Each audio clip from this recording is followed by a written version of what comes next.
انسان اگر معاشرے کے اندر ایک انسان اگر جامعے کے اندر بسر کرنا چاہتا ہے تو ہر انسان کی یہ خواہش ہوتی ہے، ہر انسان کی یہ آرزو ہوتی ہے، ہر انسان یہ چاہتا ہے کہ اس کی زندگی جس معاشرے کے اندر بھی وہ زندگی بسر کر رہا ہو سکون والی زندگی ہو، اس کی زندگی جس معاشرے کے اندر بھی بسر ہو رہی ہو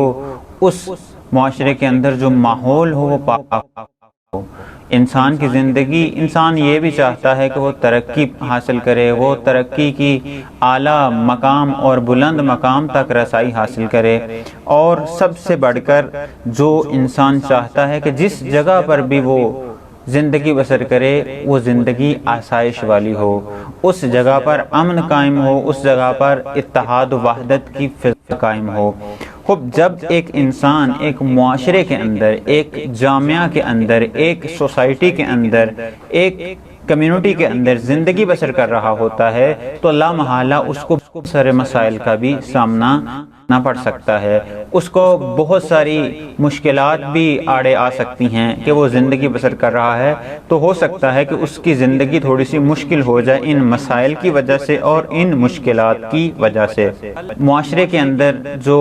مسائل پیدا ہوتے ہیں یا تو وہ اس وجہ سے ہیں کہ معاشرہ درست راہ سے منحرف ہو چکا ہے اور معاشرہ غلط رستے کی طرف چل دیا ہے، یا پھر اس معاشرے کے اندر جو قوانین لاگو ہیں، جو جن قوانین کا اطلاق ہے وہ قوانین درست نہیں ہیں، یا پھر ایک معاشرہ جب ترقی کرتا ہے تو اس میں مشکلات کم ہوتی ہیں، اور جب مشکلات اور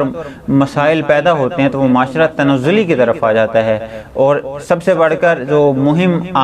عامل پیش کیا تھا وہ یہ تھا کہ معاشرے کے اندر وہ خواص جن کا براہ راست معاشرے کے اوپر اثر و رسوخ ہے، اگر وہ خواص درست طریقے سے معاشرے کی آشنائی نہ رکھتے ہوں تو معاشرے کے اندر بسنے والے افراد کے لیے مسائل بھی کھڑے ہوتے ہیں اور مشکلات بھی پیدا ہو سکتی ہیں۔